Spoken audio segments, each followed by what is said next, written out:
Good afternoon, Your Highnesses, Excellencies, dignitaries, members of the ABLF network, and all of our wonderful guests today.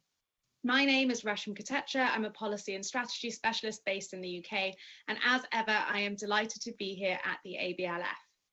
I'm especially delighted because our guest at this session is an absolutely fascinating man.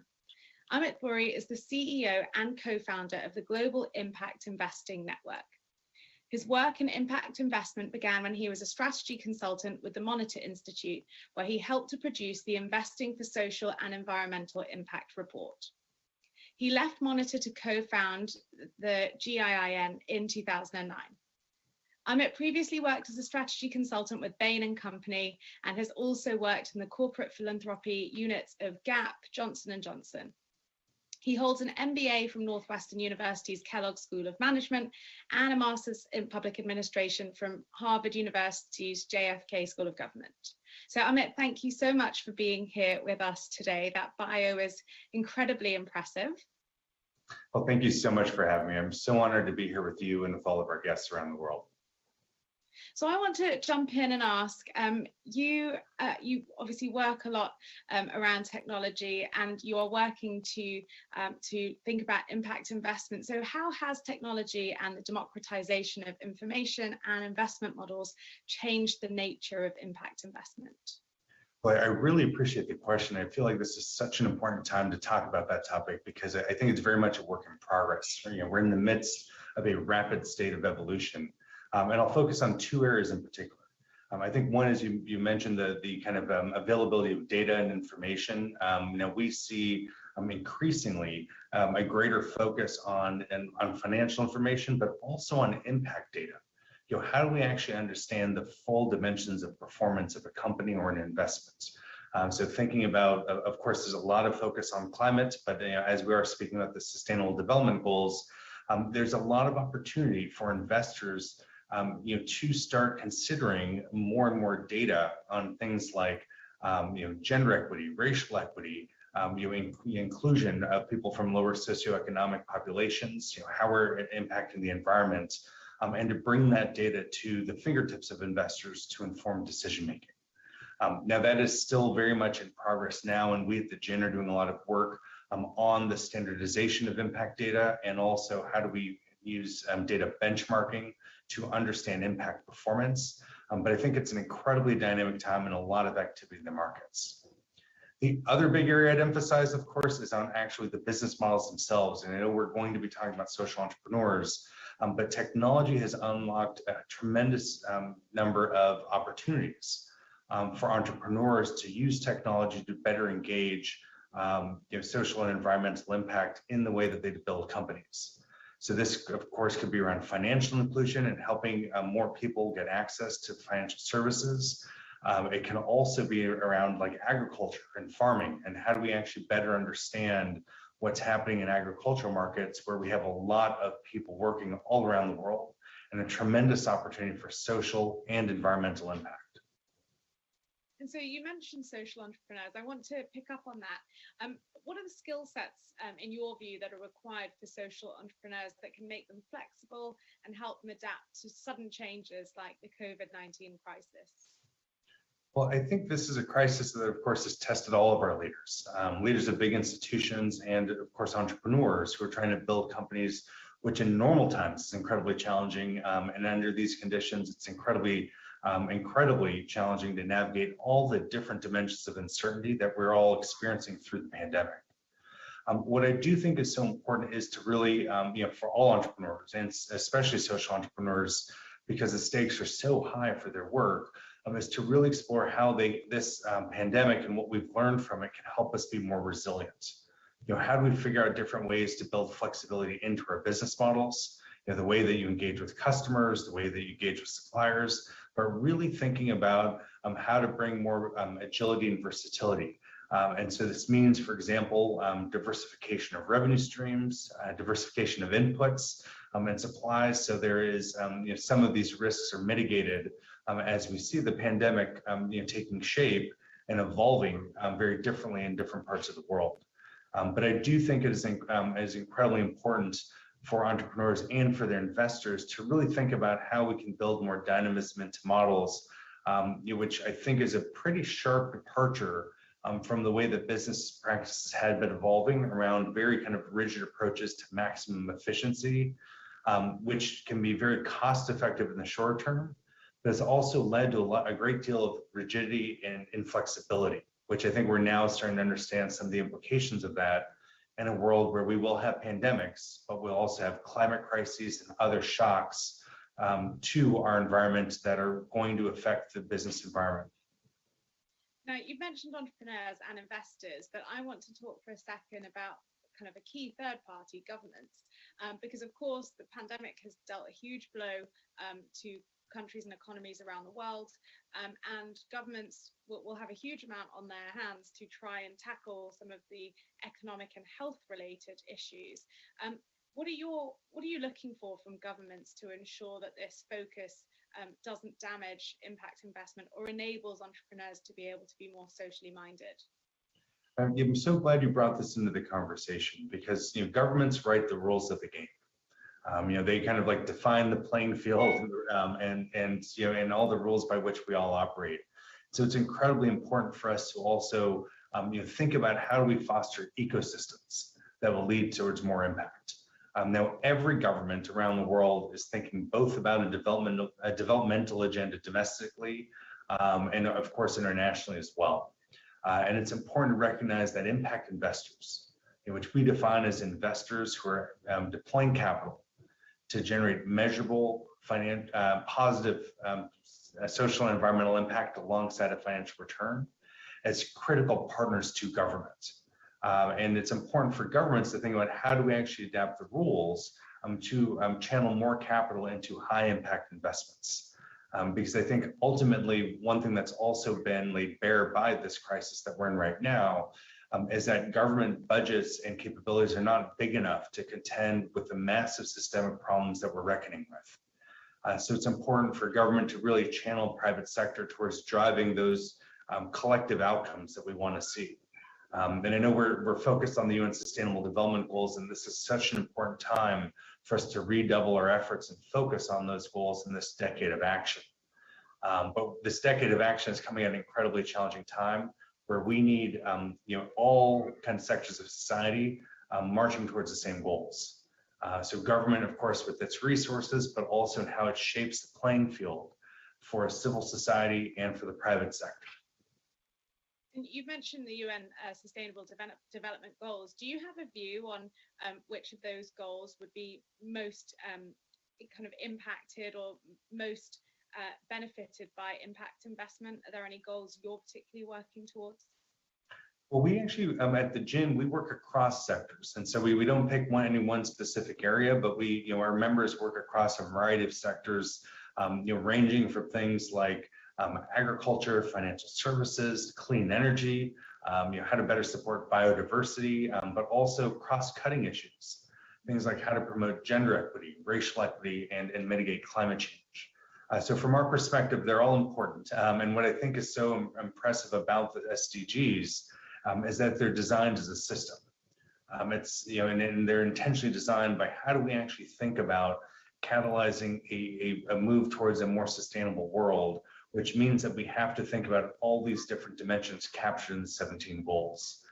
So we see a lot of activity all around the world. Our membership spans 6 continents and includes over 350 firms who are all putting capital to work to have a positive impact on the world. But they may emphasize different things based on where they are and what context within which they're operating.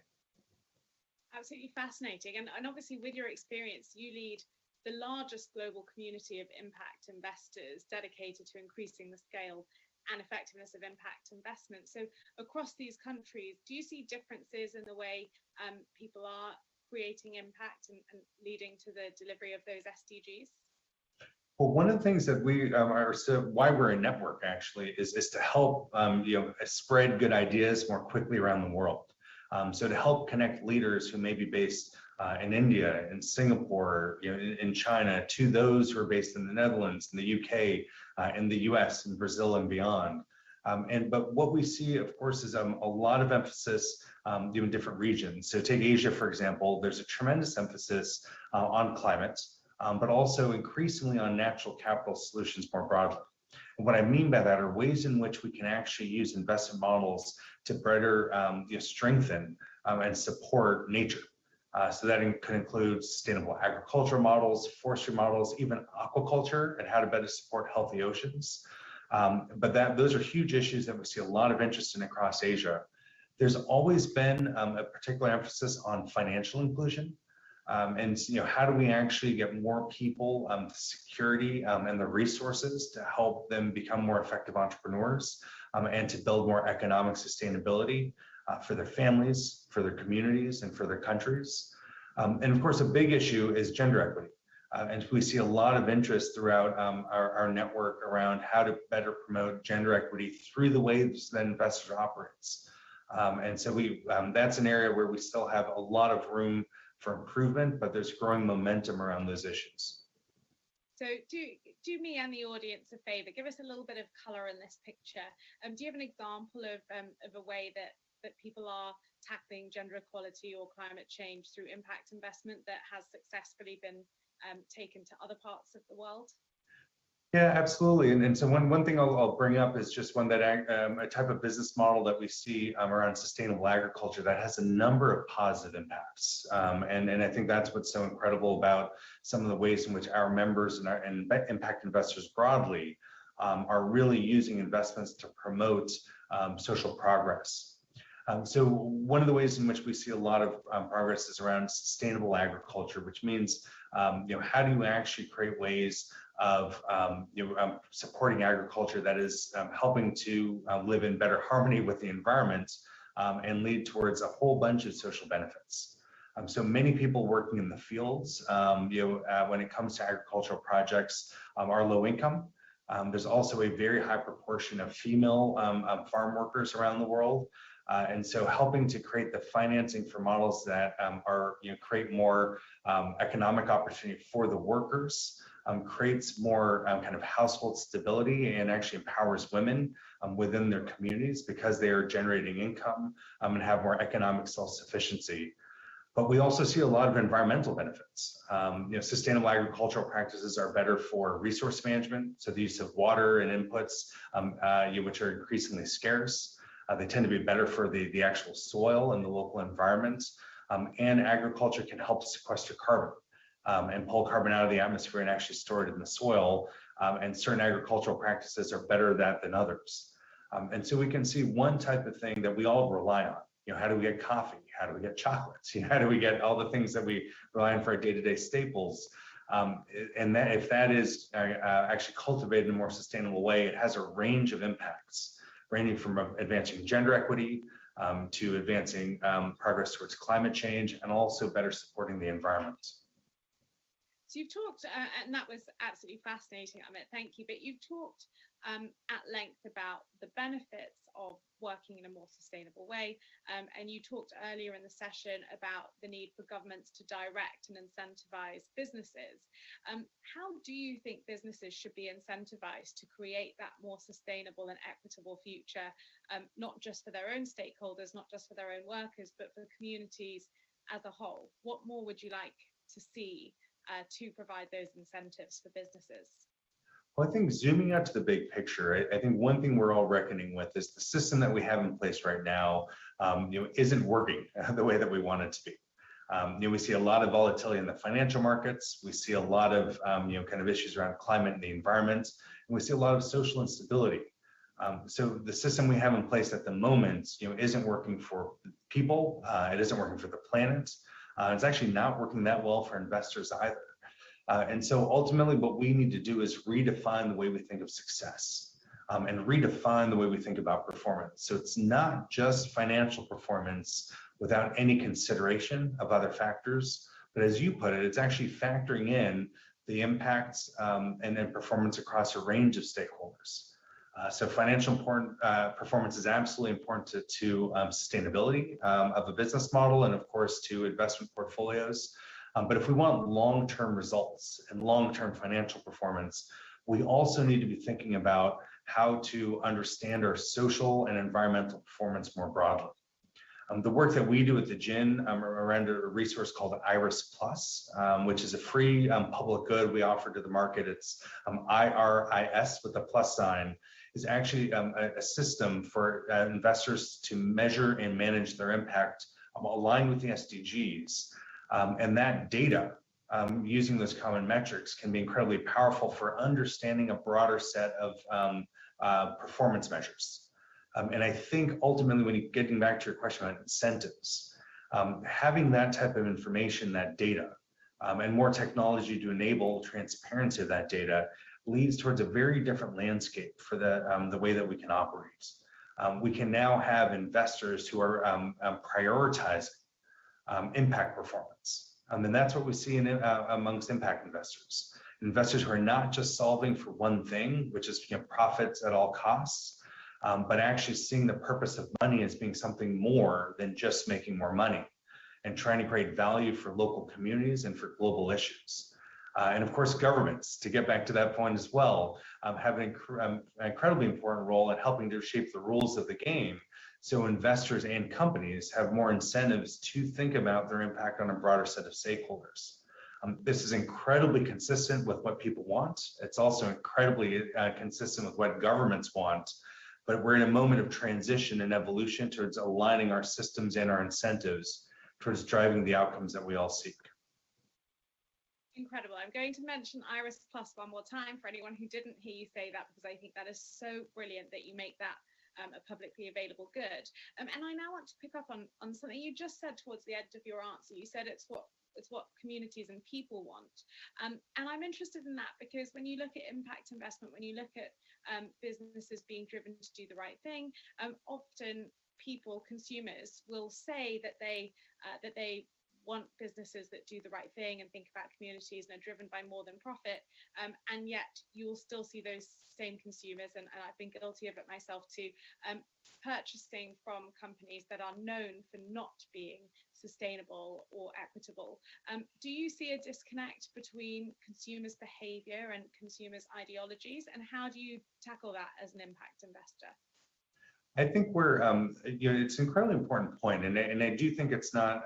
What I see is actually that this is in a state of rapid evolution. Things are changing. We used to think about what we want to see in the world as separate from our economic lives. Maybe where we volunteer, who we donate to, who we vote for. But increasingly, people are seeing the future that they want to live in. What do they want the world to look like from an environmental perspective? What do they want society to be like?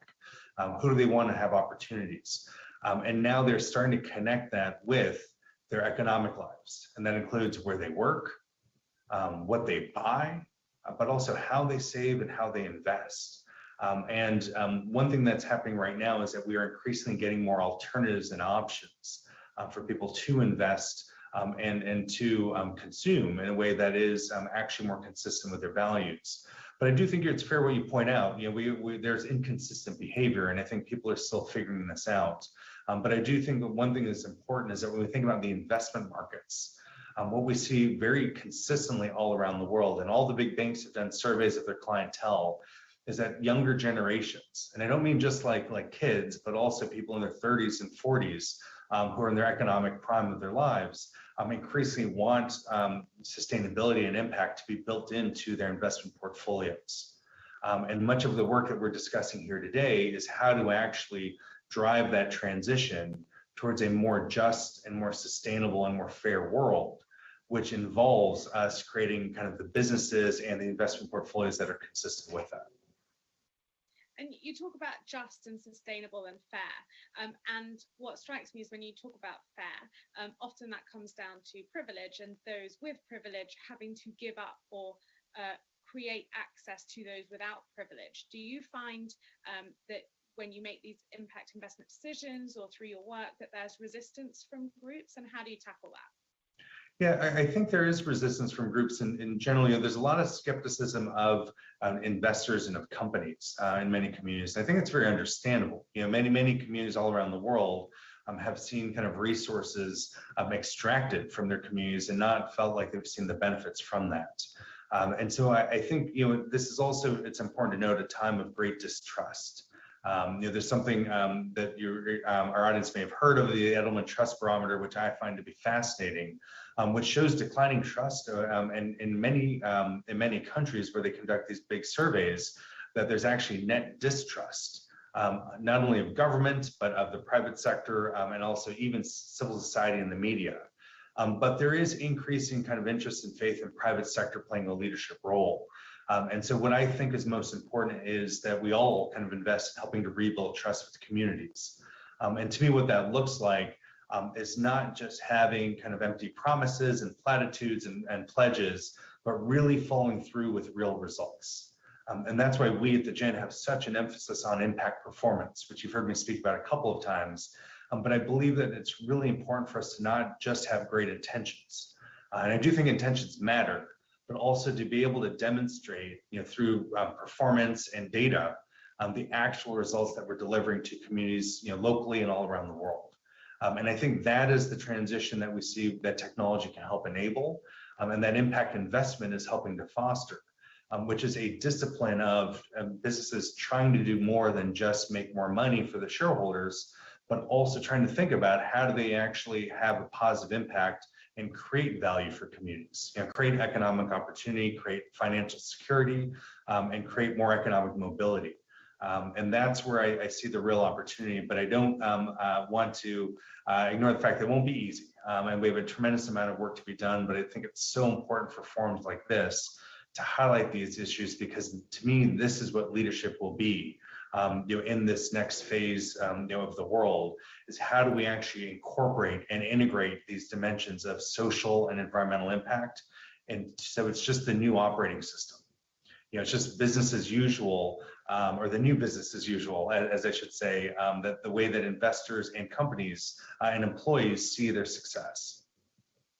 And you mentioned communication as part of that. At GIIN, how do you find the best way to communicate with society is in order to let them know about the value of impact investment, but also that the results you're actually able to achieve through this work?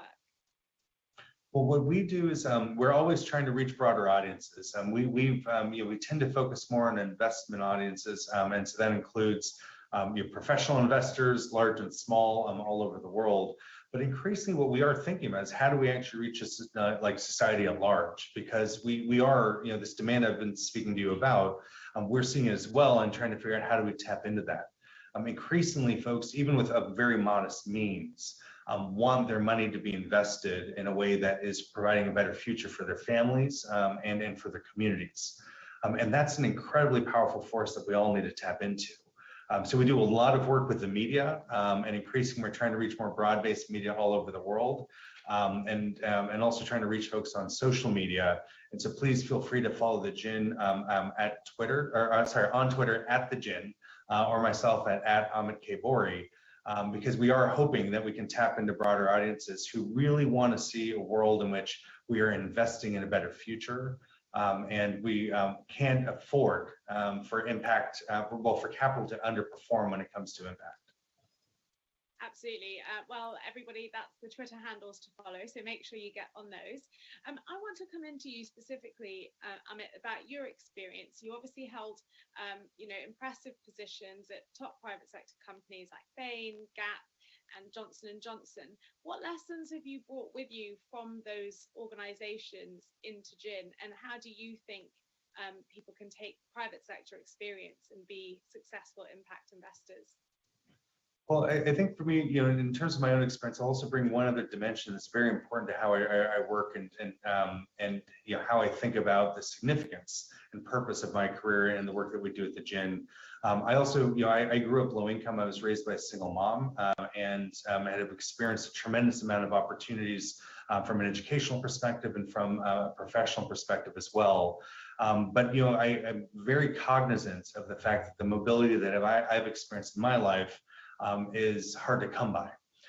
And that part of the work that we're doing here at the GIIN is, and part of why I do this work, is really to help create more opportunity for everyone, all around the world, so everyone feels included in society, everyone feels valued, and everyone feels like they can provide the type of life that they want to their family. And I think that is what's so important for us to think about as we think about the role of the private sector, is that this is about opportunity. And from all the experiences that you mentioned, I've had the opportunity to work with tremendous people and really interesting organizations. And I think what's important for folks to recognize is that the private sector can do great harm, but can also do tremendous good. And I think this is the moment where the world really needs us all to figure out how can companies and how can investors bring their best to the world, because the challenges we face are incredibly dire. They're huge. And we cannot solve them without the private sector. So the real goal for us to figure out is how to channel the capabilities, the resources, the know-how that sits in companies and investors towards the outcomes we all want to see. And you mentioned the good that the private sector can do. Do you have kind of an easy example to give of a successful achievement by a private company that you use to sell the kind of idea of impact investment to nervous investors?